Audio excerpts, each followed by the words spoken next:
নমস্কার। বাংলা সেরা গল্পে সবাইকে জানাই স্বাগত।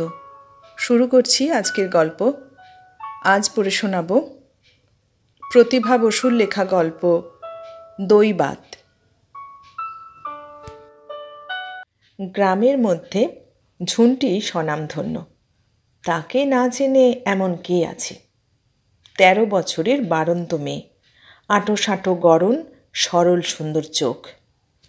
কোমরে কাপড় জড়িয়ে কোঁকড়া কালো বাবরি চুল মেলে দিয়ে দিব্যি মনের আনন্দে সে ঘুরে বেড়ায় পাড়ায় পাড়ায়। ঘুড়ির দিনে ঘুড়ি ওড়ায়, সারাদিন লাট্টু ঘোরায়, মার্বেল খেলে, কড়ি দিয়ে জুয়ো যেতে। আম গাছে আম, পেয়ারা গাছে পেয়ারা, কুল গাছে চড়ে কুল। এমন কোনো দুরূহ কর্ম নেই যা সে করে না। মা বাবা মারা গেছেন এইটুকু রেখে। নিঃসন্তান কাকা কাকিমার নয়নের মণি। তাঁদের এই গভীর স্নেহচ্ছায়ায় তার এই সরল সদানন্দতা দিনের পর দিন অবাধ প্রশ্রয়ে বেড়ে উঠেছিল।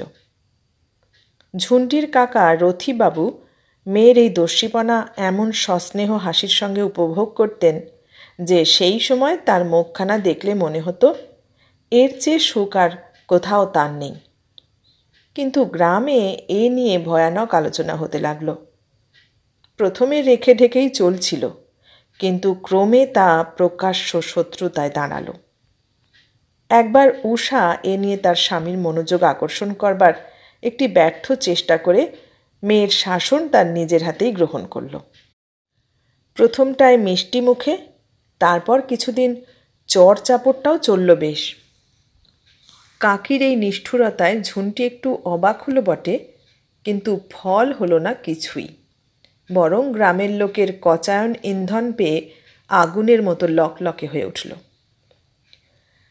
গ্রামের জমিদার হরিশবাবু, তাঁরই ম্যানেজার ঝুন্টির কাকা।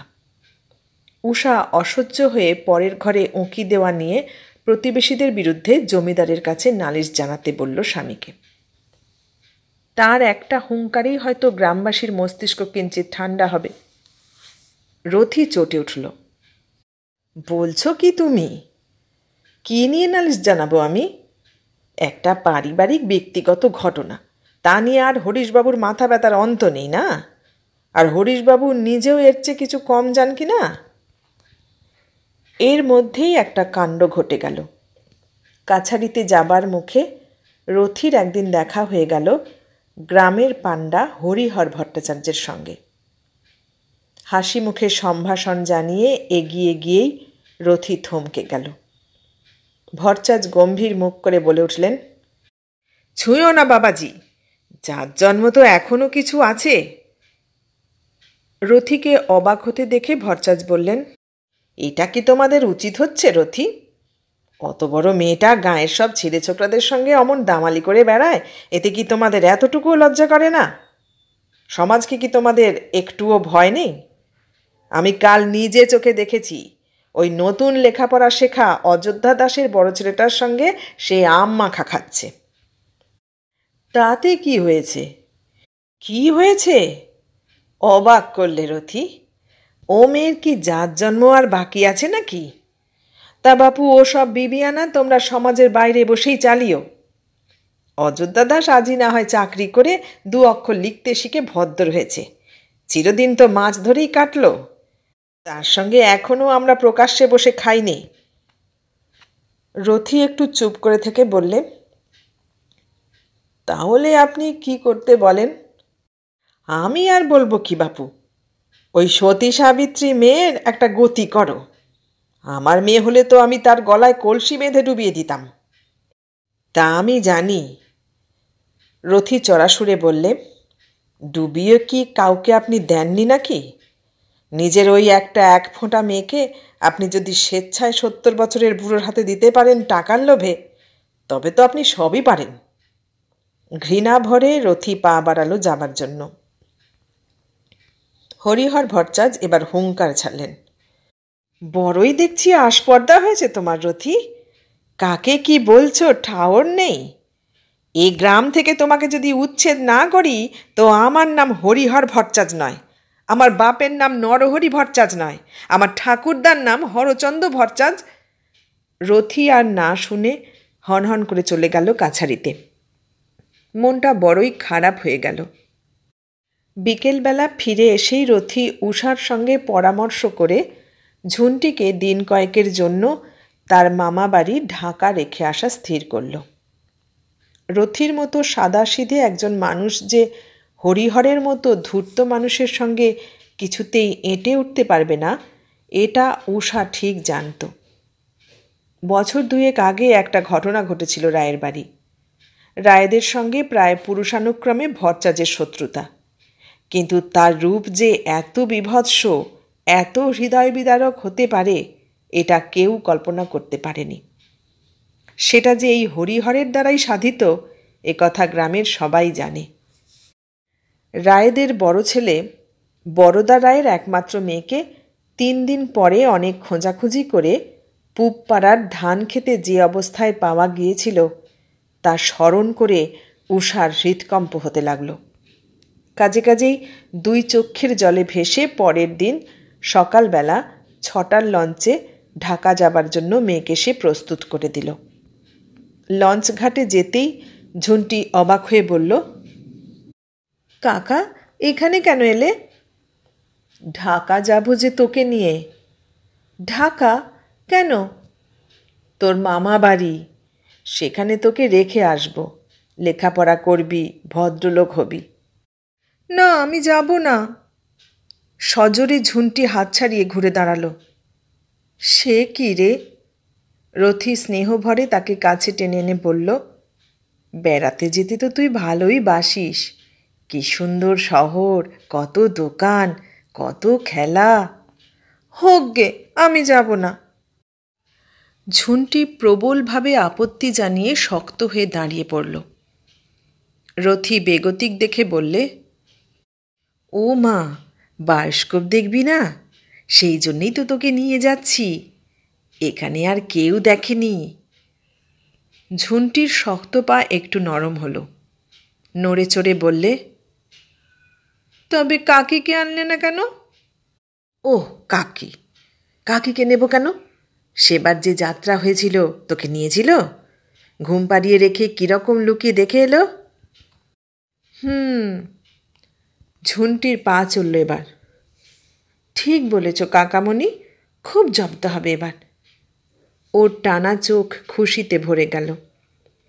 বিনা ঝঞ্ঝাটে এবার ঝুন্টি লঞ্চে উঠল। শ্রীপুর থেকে ঢাকা মোটে 3 ঘন্টার রাস্তা। দেখতে দেখতে এসে গেল তারা। নদীর কাছাকাছি ওর মামা বাড়ি। মামা পোস্টমাস্টার, তার 2 মেয়ে সন্ধ্যা আর আরতি ঝুন্টিকে দেখে ভারী খুশি। ঝুন্টি তার কাকার শার্টের কোণ আঁকড়ে বিমর্ষ মুখে দাঁড়িয়ে রইল শক্ত করে। মামিমা আদর করলেন, মামা টানলেন, কিন্তু তার মুঠি আলগা হলো না। রাত 12টায় একটা গহনার নৌকো ছাড়ে। ঝুন্টি ঘুমুলে রথি সেই নৌকোতে ফিরে এলো দেশে। পরের দিন সকালে উঠে ঝুন্টি কাকাকে দেখতে না পেয়ে বড়ই ব্যাকুল হয়ে পড়ল। অবশেষে কাকার এই বিশ্বাসঘাতকতায় কাতর হয়ে কাঁদতে লাগল। কিন্তু 1 দিন গেল, 2 দিন গেল, এই করে করে অনেক দিন পরেও যখন কাকার এলো না, তখন সে একেবারে শান্ত হয়ে গেল। সেই গণ্ডি ঘেরা ছোট্ট বাড়ি, হুকুম নেই বাইরে আসবার। রাস্তায় মুসলমান ছেলেমেয়েরা খেলা করে, গান গেয়ে চলে যায়, বো কাট্টা ঘুড়ি ওড়ায় আর আনন্দধ্বনি করে। জানালায় বসে তা দেখে দেখে ঝুন্টির শিক ভেঙে বেরিয়ে আসতে ইচ্ছে করে। সূর্যালোক যেন নিভে গেছে তার জীবন থেকে। বিকেলবেলা মামাতো বোনেরা নিজেরা সাজে, মুখে পাউডার দেয়, চোখে কাজল মাখে, কপালে দেয় কুমকুমের ফোঁটা। ঘুরিয়ে সুন্দর রঙের শাড়ি পরে তারপর জুতো পায়ে দিয়ে তাকে নিয়ে বেড়াতে যায় নদীর ধারে। যেখান থেকে সব গহনার নৌকো ছাড়ে, লঞ্চ ছাড়ে, সেসব দেখায়। দেখিয়ে দেখিয়ে বলে, ঝুন্টি, যাবে নাকি? ঝুন্টি শব্দ করে না, মন কেমন করে ওঠে, গলা বন্ধ হয়ে আসে।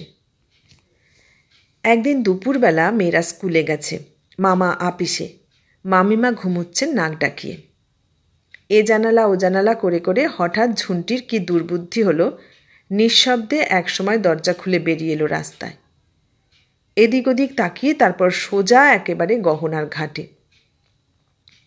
একখানা গহনা ঘাটে বাঁধা ছিল। গা ঢাকা দিয়ে আস্তে আস্তে সে উঠে এলো নৌকোতে। মাঝিরা সব খেতে গেছে পারে। পেছনের গলুইতে কর্ণধার হয়ে বছর 10 এক ছোকরা বসেছিল। সে দেখতে পেয়ে বলে উঠল, এই, তুমি কেন নৌকায় চড়ছ? আমি যাব। ইস, গেলেই হলো। পয়সা আছে? বাড়ি গিয়ে দেব। দিও কিন্তু।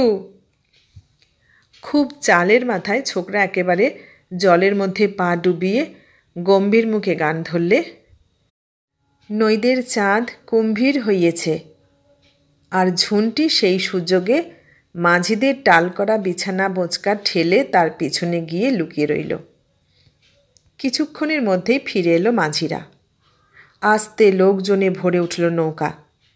ভিড় বেশি হলো না। যদি বা কেউ আসে এই ভরসায় খানিক দাঁড়িয়ে রইল।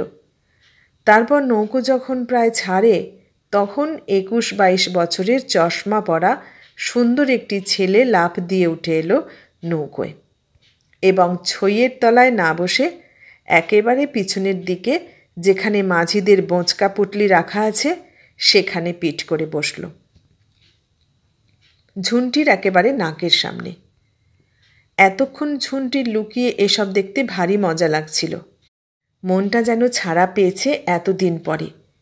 কিন্তু বাক্স বিছানার একটু আধটু ছিদ্রপথে যে আলোটুকু হাওয়াটুকু তার জুটছিল, ওই ছেলেটির পিঠের অন্তরালে তা থেকে বঞ্চিত হয়ে সে ভয়ানক অসন্তুষ্ট হল। প্রতি মুহূর্তে পাতলা পাঞ্জাবি ভেদ করে প্রচণ্ড এক চিমটি কাটার ইচ্ছে হতে লাগলো তার। তার উপর নৌকো ছাড়তেই ছেলেটা একটা সিগারেট ধরিয়ে আরাম করে টানতে লাগলো, আর তার যত ধোঁয়া কুণ্ডলি পাকিয়ে তীর বেগে এসে ঢুকতে লাগলো ঝুন্টির নাকে। ঝুন্টি অনেকক্ষণ এই অন্যায় সহ্য করল। তারপর মরিয়া হয়ে সে মুখ বাড়ালো বাক্স বিছানা ঠেলে। গরমে সেদ্ধ হয়েছে এতক্ষণ। টুকটুক করছে গাল, বিন্দু বিন্দু ঘামে ভরা কপাল। হঠাৎ ছেলেটি চমকে মুখ ফিরিয়ে অবাক হয়ে গেল। চোখ লাল করে ঝুন্টি বললে, এই, সিগারেট খাচ্ছ কেন? ছেলেটি ভয়ানক কৌতুক বোধ করল। বললে, তাতে তোমার কি? আমার বমি আসছে, এক্ষুনি ফেলো সিগারেট। একান্ত বাধ্য ছাত্রের মতো সে হাতের অর্ধদগ্ধ সিগারেট জলে ফেলে বললে, এই দেখো, আমি কেমন তোমার কথা শুনলাম, তুমিও এখন নিশ্চয়ই আমার কথা শুনবে। ঝুন্টি জবাব না দিয়ে আবার মাথা ডোবালো কাঁথার পেছনে। এ কি? বা, মেয়েদের আবার গহনায় চড়তে আছে নাকি? তবে চড়েছ কেন? তাই জন্যেই তো লুকিয়ে আছি। লুকিয়ে তো তুমি শেষ পর্যন্ত থাকবে না, এক জায়গায় তো নামতে হবেই। তাও তো বটে। ঝুন্টি এবার ভাবল কথাটা। চিন্তিতভাবে বললে, তাহলে কি করি বলো তো? আমি তো বলি, তুমি বেরিয়ে এসে এইখানে আমার পাশে বসো। সুন্দর হাওয়া আর কেমন পড়ন্ত রোদ। ঝুন্টি মুহূর্তে বোঁচকা পুঁটলি ঠেলে সবেগে বেরিয়ে এলো বাইরে। সঙ্গে সঙ্গে মাঝি মাল্লা যাত্রীরা সবাই স্তম্ভিত হয়ে একযোগে তাকালো ওর দিকে। হেড মাঝি একটু ভালো মানুষ গোছের, জিজ্ঞেস করল, তুমি কে গো দিদি? আমি ঝুন্টি। সহজ সরল গলায় ঝুন্টি বলল। কখন উঠেছ? বলবো না। তুমি একা একা এসেছো নাকি? কোথা থেকে এসেছো? নামবে কোথায়? নামবো শ্রীপুরে, কিন্তু কোথা থেকে এলাম তা আমি বলবো না। মাঝি হাসল। লুকিয়ে এসেছো বুঝি?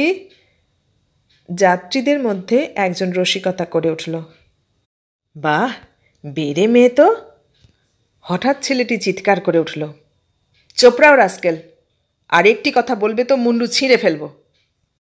জনতার মধ্যে থেকে ঝাঁকড়া চুলওয়ালা ঘাড় লিকলিকে এক ছোকরা রুখে উঠল।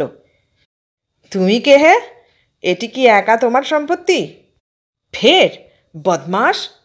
এবার ছেলেটি আস্তিন গুটিয়ে উঠে দাঁড়ালো আর সঙ্গে সঙ্গে কে একজন বৃদ্ধ ফিসফিসিয়ে বলে উঠল, ওরে করছিস কি তোরা?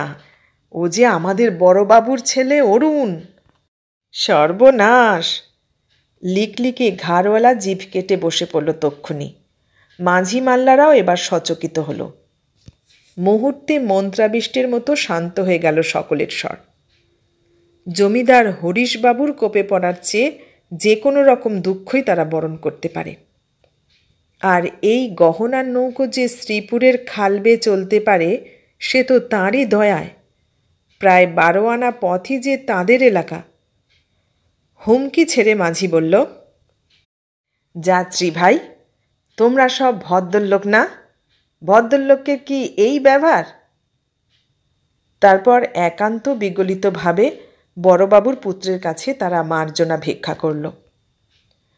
কিন্তু এত সব কাণ্ড যাকে নিয়ে সে কিন্তু দিব্যি নিরুদ্বেগে অরুণের পাশে এসে বসল। বিষণ্ণ মুখে বলল, বাড়ি গেলে আমাকে বোধহয় কাকি বকবে, কিন্তু ওখানে থাকার চেয়ে কাকির একটু বকুনি খাওয়া অনেক ভালো। কোথায় ছিলে তুমি? ওই তো বড় পোস্ট অফিসের কাছে। আমার মামাকে চেনো না? তারই তো পোস্ট অফিস। অরুণ হেসে বলল, ও তাই নাকি? খুব গম্ভীরভাবে ঝুন্টি জবাব দিল। তোমার নাম বুঝি ঝুন্টু? না, ঝুন্টি। ঝুন্টু কেবল কাকিমার জন্য। আমার জন্য না? ঝুন্টি এবার চোখ বড় করে তাকালো ওর মুখের দিকে।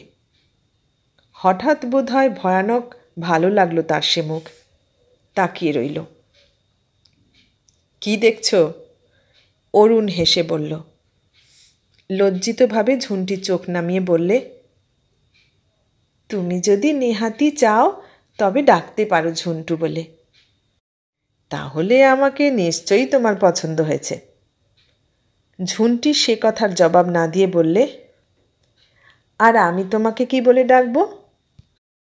অরুণ। অরুণ? কিন্তু তুমি যে আমার বড়। কাকি বলেন যে বড়দের নাম নিয়ে ডাকতে নেই। তাহলে ডেকো না। বাহ, তা কি হয়? কিছু তো একটা ডাকতেই হবে। তা কেন? না ডেকেও বেশ কথা বলা যায়। কখনো যায় না। ঝুন্টি সবেগে প্রতিবাদ করল। নিশ্চয়ই যায়। অরুণ গলার স্বর যথাসম্ভব নিচু করে বললে, তোমার মা কি তোমার বাবাকে কিছু বলে ডাকেন? আমার বাবা নেই, কাকা আছেন। তাহলে তোমার কাকিমা তাকে কি বলে ডাকেন জানো? ধ্যাত। ঝুন্টির গালে হঠাৎ রক্ত নেমে এলো। লজ্জা জীবনে সে পায়নি। বিয়ের সম্বন্ধ তার বহু এসেছে। কাকি বলে দিয়েছেন, এটা লজ্জার বিষয়, এ কথা কাউকে বলতে নেই, তাই সে বলে না। কিন্তু এ লজ্জা তার কোথায় লুকিয়েছিল? কাকা কাকিমার সম্বন্ধটা ঠিক যে অন্যান্য সম্পর্কের বাইরে এটা সে বুঝেছিল, মেনেও নিয়েছিল। কিন্তু একজন মানুষের সঙ্গে তারও ঠিক সেই সম্বন্ধ হওয়া যে কেমন, তার একটা অস্পষ্ট অনুভূতি তার অপরিণত বালিকা চিত্তে একটা নাড়া দিল। চুপ করে বসে রইল জলের দিকে তাকিয়ে। একটু পরে অরুণ বললে, কি হলো, রাগ নাকি? তুমি ওরকম যাতা বলো কেন? যাতা কি? এমনও তো হতে পারে যে তোমার কাকিমার সঙ্গে তোমার কাকার যা সম্পর্ক, আমার সঙ্গেও তোমার সেই সম্পর্ক হলো। ঝুন্টিকে চুপ করে থাকতে দেখে অরুণ বললে, আমার কথা তুমি বোঝনি? বুঝেছি। কি বুঝেছ? বলবো না। বলো না। না। বলো না লক্ষ্মীটি। অরুণ ঝুন্টির হাতের উপর নিজের হাত রাখল। ঝুন্টি হঠাৎ এক ঝটকায় হাত ছাড়িয়ে নিয়ে বললে, বিয়ে আমি করবই না কোনো দিন। আমাকেও না? না। তাহলে তো ভারী মুশকিল দেখছি। দুষ্টু হাসিতে অরুণের সুন্দর মুখ ঝলমল করে উঠল, আর ঝুন্টি দারুণ বিচক্ষণের মতো বসে বসে চিন্তা করতে লাগল বিয়েতে অনুমতি দেবে কি না। এই বোধহয় তার সমস্যা। খানিক পরে ভয়ানক দুঃখে সুরে বললে, দেখো, কাকা আমাকে বায়োস্কোপ দেখাবেন বলে ঢাকা নিয়ে এলেন, তা তো দেখালেনই না, এদিকে মামা বাড়িতে ফেলে রেখে পালিয়ে গেলেন। মন টেকে আমার? তুমি বলো। না পারি বাইরে বেরোতে, না পারি দৌড়োতে, না ঘুড়ি না লাট্টু। ওখানে আমাদের শ্রীপুরে আমি কত সুখে ছিলাম। সারাদিন ঘুরে বেরিয়েছি, কাঁচা আম খেয়েছি, কড়ি খেলেছি। আর এখানে কি বলবো তোমাকে, আমি মরে যেতাম আর দুদিন থাকলে। দুপুরবেলা মামা থাকে নাপিসে, সন্ধ্যার আরতি দিত স্কুলেই যায়। এক মামিমা আর আমি। মামিমা ঘুমোতেই দোর খুলে বেরিয়ে এসেছি। ভালো করিনি? নিশ্চয়ই, তা নইলে আমার সঙ্গে দেখা হতো কেমন করে? সেই তো। ঝন্টি সায় পেয়ে একেবারে গলে গেল। একটুক্ষণ চুপ থেকে আবার বললে, আচ্ছা, তুমি সাঁতার জানো? নিশ্চয়ই। করকম জানো? আমি আমি ডুব সাঁতার জানি, মরা ভাসতে জানি, চিত সাঁতার জানি, শিখিয়েও দিতে পারি তোমাকে। দেবে? তার কি করে হবে বলো? ভারী এক দুঃখের ভঙ্গি করে অরুণ বললে, তুমি তো মোটে আমার কথায় রাজিই হলে না। তা নইলে কি মজাটাই যে হতো। ছবি দেখাতাম, সাঁতার শেখাতাম, তারপর। অবাক হয়ে ভুরু কুঁচকে ঝুন্টি বললে, কি আবার রাজি হলাম না?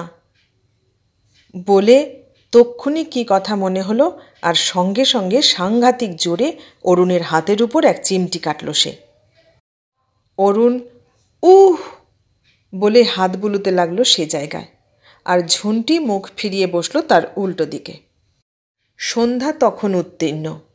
এদের গুনগুন কথায় ঈর্ষাকাতর যাত্রীরা অনেকেই ঘুমিয়ে পড়েছে। কেউ বসেছে গিয়ে ছইয়ের উপরে, কেউ বা মশা চাপড়াচ্ছে অধীরভাবে। কৃষ্ণপক্ষ, সাংঘাতিক অন্ধকার। মাঝিরা একটা কালি পড়া লণ্ঠন জ্বালিয়ে রাখল অরুণের মুখের সামনে। একটু পরে অরুণ বললে, ও মাঝি, লণ্ঠন জ্বেলেছ কেন? খামোকাই তোমার তেল খরচা হচ্ছে। কর্তা নাকি অন্ধকারে রইবেন? অন্ধকার ভালো হে, এ আলো তুমি সরাও মুখের কাছ থেকে। মাল্লা হাঁকল, ও মাঝি ভাই, লণ্ঠন নি কারো দরকার আছে? জিগাও তো। তারপর উত্তরের অপেক্ষা না করে লণ্ঠনটা যথাসম্ভব কমিয়ে এক কোণে রেখে দিল। আলো সরলে অরুণ ঝুন্টির হাত ছুঁয়ে বলল, ঘুমুবে? মাঝিদের তোরঙ্গে ইতিমধ্যেই সে মাথা এলিয়ে দিয়েছিল। অরুণ নিজের সুটকেস খুলে খান দুই ধুতি আর পাঞ্জাবি বার করে একটা তোয়ালে জড়িয়ে বালিশের মতো পাকিয়ে নিজে যথাসম্ভব কুঞ্চিত হয়ে বসে বললে, এই যে এখানে শো, ওখানে মাথা রেখো না, ভারী ময়লা। ঝুন্টি ভদ্রতা জানে না, ভূমিকা না করে হাত পা ছড়িয়ে শুল।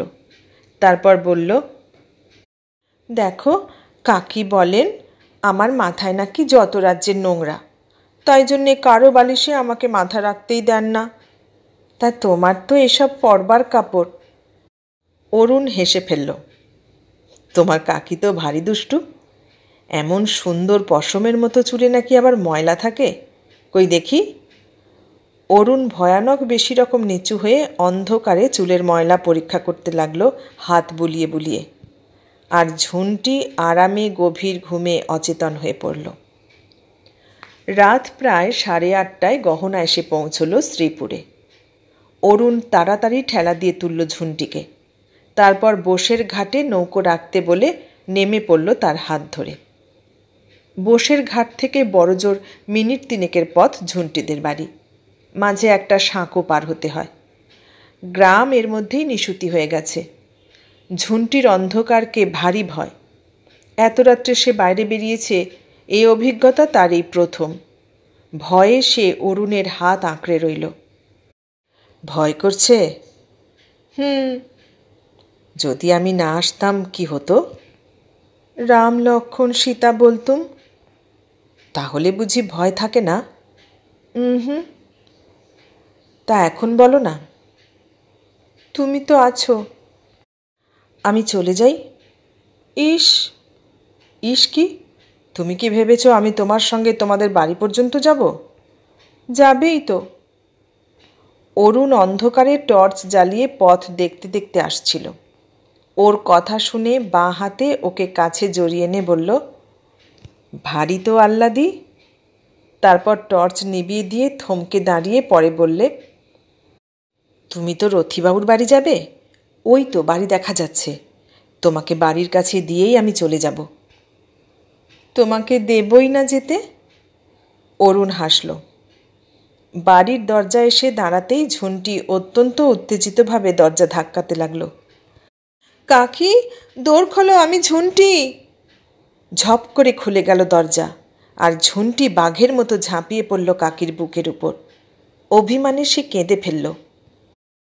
রথী তার মণিপুত্রকে দেখে থ হয়ে রইল খানিকক্ষণ। অরুণ বলল, ইনি একাই আসছিলেন। আমাদের দেশবাসীরা তেমন ভদ্র নয়, তাই আমাকে রাস্তায় এর ভার নিতে হলো। আচ্ছা, আজ আসি। পা বাড়াতেই রথী অত্যন্ত কৃতজ্ঞভাবে ওর দুহাত জড়িয়ে ধরল। কথা বলতে পারল না। ব্যাপারটা তার বোধগম্য হয়েছিল সঙ্গে সঙ্গেই। হরিশবাবুর একমাত্র পুত্র এই অরুণ কুমার, কলকাতা বিশ্ববিদ্যালয়ের উজ্জ্বল রত্ন। 21 বছর বয়স, MA পড়ছে। বাপের স্নেহের অন্ত নেই এই সন্তানের প্রতি। মুক্ত হস্তে তিনি টাকা খরচ করেন মনের আনন্দে। গ্রীষ্মের ছুটিতে তার আসবার কথা। মা বাবা পথ চেয়ে দিন গুনছেন। নিজের বাড়ির দিকে হাঁটতে হাঁটতে অরুণের মাথায় অনেক চিন্তা ভিড় করে এলো। আসবার আগে টেলিগ্রাম করে আসবে। প্রতিবারই তার মা বাবা কথা ছিল লেখেন। প্রতিবারই সে এর ব্যতিক্রম করে থাকে। কেননা সে আসছে জানলেই বাড়িতে ওরা এমন একটা ঢাকঢোল আর বিশেষ ব্যবস্থা করেন যে ভীষণ বিশ্রী লাগে তার। ঢাকা এসেছে সে 3 দিন আগে, বন্ধুর বাড়ি। এর আগে কখনো এমন জনগণে মিশে সে গহনার নৌকোর যাত্রী হয়ে আসেনি। এবার নেহাতি একটা শখে উঠে এসেছিল। কিন্তু যোগাযোগের কথাটা ভেবে অরুণের হৃদয় আবেশে মুগ্ধ হয়ে গেল। বাড়ি পৌঁছতেই মা বাবা অবাক হয়ে গেলেন। ভৎসনা করলেন খবর না দিয়ে আসবার জন্য। অরুণ হাসি মুখে অপরাধ স্বীকার করে মাকে আদর করল। কথাবার্তায় খেতে টেতে অনেক রাত হয়ে গেল। যখন শুতে গেল তখন রাত প্রায় 12টা। কিন্তু শুতে গিয়ে অরুণের ঘুম এলো না। কি এক মধুরতায় সমস্ত মন আচ্ছন্ন হয়ে রইল। পরদিন সকালবেলা ঘুম ভাঙতে তার অনেক দেরি হয়ে গেল। রোদ বেশ চড়ে উঠেছে। চা খাচ্ছিল বসে, এমন সময় পুজো সেরে মা এলেন ঘরে। হ্যাঁ রে অরু, এ কি সব শুনছি? কালকে নাকি তুই গহনার নৌকোয় ম্যানেজার বাবুর ভাইজিকে নিয়ে এসেছিস? সকালবেলা উঠে তো আর কান পাততে পারছি না। কেন বলো তো? যা তা বলছে লোকেরা। মেয়েটাও বাবা যা হয়েছে। কেন, মেয়েটি তো বেশ ভালোই। তুই বলিস ভালো? ও দস্যি মেয়ে কখনো ভালো হয়? অরুণ হাসল। মা বললেন, মেয়েটাকে আমি দেখেছি একবার। দেখতে কিন্তু ভারী মিষ্টি, কিন্তু মা বাপ নেই, শাসন নেই, একেবারে বুনো হয়ে গেছে। তুমি এনে মানুষ করো না? মরণ দশা। শুনেছি ম্যানেজার বাবুর স্ত্রীর নাকি ও নয়নের মণি, তাই জন্যেই তো আহ্লাদে আহ্লাদে অমন হয়েছে। তবে তো একটু শাসন দরকার। আমি তো ভাবছি তার ভারটা তোমাকেই নিতে বলবো। চকিতে মা চোখ তুলে তাকালেন ছেলের দিকে। একটু পরেই প্রসঙ্গ পরিবর্তন করে বললেন, খোকা, আমি ভাবছি এবার তোকে যেমন করে পারি বিয়ে করাবই, আর তোর অমত শুনব না। ভালোই তো। অরুণ হাসল। তবে তুই বিয়েতে রাজি হচ্ছিস? মেয়ে দেখবি? মেয়ে তো দেখেছি। কাকে দেখেছিস? কেন, সেই দস্যি মেয়েকে, যাকে শাসন করবার ভার নেবে তুমি? মা খানিকক্ষণ কথা বললেন না। ভালো করে ছেলেকে নিরীক্ষণ করতে লাগলেন তীক্ষ্ণ দৃষ্টিতে। তার ছেলের মন, সে মন যা গ্রহণ করে তাতে তাঁর বিশ্বাস ছিল। সেদিনই বিকেলবেলা তিনি দাসীকে দিয়ে খবর পাঠালেন কাছারিতে ম্যানেজার যেন যাবার আগে অবশ্য তাঁর সঙ্গে একবার দেখা করে যান। খবর পাওয়া মাত্র রথি ব্যস্ত হয়ে তক্ষুনি উঠে দাঁড়াল। বুক কাঁপতে লাগলো তার। সে জানে যে সামাজিক অপরাধে তার কন্যা অপরাধী, এর শাস্তি অবধারিত। কাছারিতে আসতেই আজ তার ভয় করছিল, কিন্তু ভাগ্যক্রমে হরিশবাবু আজ বিশেষ প্রয়োজনে গ্রামান্তরে গেছেন, রাত্রের আগে ফিরবেন না। কিন্তু অন্দর থেকেও যে আগুন জ্বলে উঠবে এটা সে ভাবেনি। মনে মনে নিজের সপক্ষে জবাব ঠিক করতে করতে কুণ্ঠিত পায়ে দাসীর সঙ্গে অন্দরে এসে দাঁড়াল। ঘরের দরজার কাছে আসতেই অরুণের মা মাথার কাপড় ঈষৎ টেনে দিলেন। মৃদু স্বরে বললেন, আসুন ভিতরে। রথি ভিতরে এসে বসতেই তিনি দাসীকে ইঙ্গিত করলেন। দাসী সরে গেলে বললেন, ম্যানেজার বাবু, বিশেষ প্রয়োজনেই আপনাকে ডেকেছি। শুনেছি আপনার একটি পিতৃমাতৃহারা ভাইজি আছে, তাকে নিয়ে পাড়ায় নানা রকম জনরব শুনি। মেয়েটিকে আমি একবার দেখতে চাই। অবশ্যই নিয়ে আসব। রথি বিনয়ে লজ্জায় হাতে হাত ঘষতে লাগল। তারপর একটু সামলে নিয়ে বললে, আপনি হয়তো কালকের ঘটনা শুনেছেন। অরুণবাবুর দয়ায় আমার মেয়ে আমি ফিরে পেয়েছি। সে ঋণ আমি সমস্ত জীবনেও শোধ করতে পারবো না। হ্যাঁ, আমি শুনেছি সে কথা। আপনি পারলে আজকেই একবার নিয়ে আসবেন তাকে। অবশ্যই, আপনার আদেশ আমার শিরোধার্য। রথি নমস্কার জানিয়ে বিদায় নিয়ে বাড়ি এলো। বাড়ি এসে দেখল উষা ট্রাঙ্ক গোছাচ্ছে, আর ঝুন্টি অত্যন্ত মনোযোগ সহকারে দেখছে। রথি উৎফুল্ল মুখে বলল, উষা, ব্যাপার কি বুঝলাম না। জমিদার গিন্নি একবার ঝুন্টিকে দেখতে চেয়েছেন। সুন্দর করে সাজিয়ে দাও তো, আমি চা খেয়েই নিয়ে যাব। উষা বিমর্ষ মুখে বলল, দেখো, আজকে আমাদের খাবার জল রিজার্ভ ট্যাঙ্ক থেকে আনতে দেয়নি। ও জল আমরা ছুঁতে পারবো না। আমি তো কালই চলে যাচ্ছি ঝুন্টিকে নিয়ে, কিন্তু তোমাকে ওরা কি করবে কে জানে। তুমি কিছু ভেবো না, তোমাদের তোমার বাপের বাড়ি পাঠিয়ে আমি একবার এদের দেখে নেব।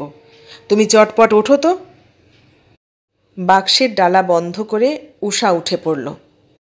প্রায় একটা যুদ্ধ হলো তারপর মেয়েকে নিয়ে। মস্ত একটা মজার কাজ হচ্ছিল। বাক্স ঘেঁটে কত হরেক রকম জিনিস সে আদায় করছিল কাকির কাছ থেকে। কতদিনের কত পুরনো বাক্স, সেন্টের শিশি, ভাঙা কাচ, আরও কত কি। তার মধ্যে কিনা এই বেরসিক কাণ্ড। সাবান দিয়ে হাত পা মুখ ধোয়া, পাউডার মাখা, শাড়ি ছাড়া জুতো পায়ে দেওয়া, তারপরে কান্নাকার বাড়ি বেড়াতে যাওয়া। প্রায় কাঁদতে বাকি রাখল ঝুন্টি। বেরুতে বেরুতে সন্ধে লেগে গেল। জমিদার বাড়ির দেউড়িতে ঢুকতেই দেখা হয়ে গেল অরুণের সঙ্গে। আরে আপনারা যে! অরুণ বিস্মিত হয়ে গেল, আর চোখে তাকালো ঝুন্টির দিকে। রথি বলল, বেরুচ্ছেন নাকি? আপনার মা একবার আসতে বলেছিলেন। অরুণ ঠোঁট কামড়ালো এবার। মাকে সে জানে। বলল, না, এই একটু ঘোরাঘুরি করছিলাম। চলুন আপনারা। তাদের বসিয়ে অরুণ তার মাকে ডেকে নিয়ে এলো। মা এসেই হাত বাড়ালেন ঝুন্টির দিকে। এসো তো মা। কাকার শিক্ষা মতো ঝুন্টি এগিয়ে গেল কাছে, প্রণামও করল লক্ষ্মী মেয়ের মতো। মা বললেন, ও মা, এ তো দেখছি বেশ লক্ষ্মী মেয়ে। এসো তো আমার সঙ্গে একটু। অরুণের দিকে তাকিয়ে বললেন, অরুণ, তুমি একটু কথা বলো ম্যানেজার বাবুর সঙ্গে, আমি আসছি। অরুণ বুঝল মা এবার নাড়ি টেপা ডাক্তারি করবেন, ছেলের পছন্দের যাচাই আর কি। মনে মনে প্রার্থনা করল পরীক্ষায় যেন ঝুন্টি উত্তীর্ণ হয়। মাকে জয় করাই সব। বাবা যে অন্তরে একান্তই মার ছায়া, একথা আর কে না জানে। ঝুন্টিকে নিয়ে অনেকক্ষণ পরে মা ফিরে এলেন প্রফুল্ল মুখে। তারপর এলো খাবার। আদর আপ্যায়নে রথিকে অভিভূত করে ফেলে অবশেষে বললেন, ম্যানেজার বাবু, আমার ছেলেটির কাছে তো আপনি ঋণী। ঋণ শোধ করবার একটা উপায় আছে। আপনার মেয়েটি আমাদের দিন। সে কি? রথি প্রথমটা বুঝতেই পারল না কথাটা। বিস্ময়ে আনন্দে স্তব্ধ হয়ে তাকিয়ে রইল অরুণের মার দিকে। অরুণের মা বললেন, বেশ মেয়ে আপনার। আমার তো মেয়ে নেই, আপনারও ছেলে নেই। অরুণের মা অত্যন্ত সহজভাবে বললেন। অরুণ মার ঔদার্যে মুগ্ধ হয়ে গেল। ইতিমধ্যে একটা কাণ্ড ঘটে গেল। অরুণের মার একটা বেজি ছিল। কোথা থেকে সেটা ছাড়া পেয়ে পিলপিল করে এসে লাফ দিয়ে উঠল গিন্নির কোলে, আর মুহূর্তে ঝুন্টি কাকা কাকিমার সমস্ত শিক্ষা ভুলে সভ্যতা ভব্যতা বিসর্জন দিয়ে আনন্দে হাততালি দিয়ে ঝাঁপিয়ে পড়ল ওটা ধরবার জন্যে। বেজিটা ভয় পেয়ে তক্ষুনি নেমে ছুটল ভিতরের দিকে। সঙ্গে সঙ্গে ঝুন্টিও বিদ্যুৎ বেগে ছুটল তার পিছন পিছন। রথির মুখে দুর্ভাবনার ছায়া নামল, আর অরুণের মার মুখ ভরে গেল আনন্দে। এই দাপাদাপি তিনি কতকাল ভুলে আছেন। ছেলে তার অকালপক্ষ, মনেই পড়ে না কবে সে এমন করে শেষ হুটোপুটি করেছিল। বললেন, পাগলি।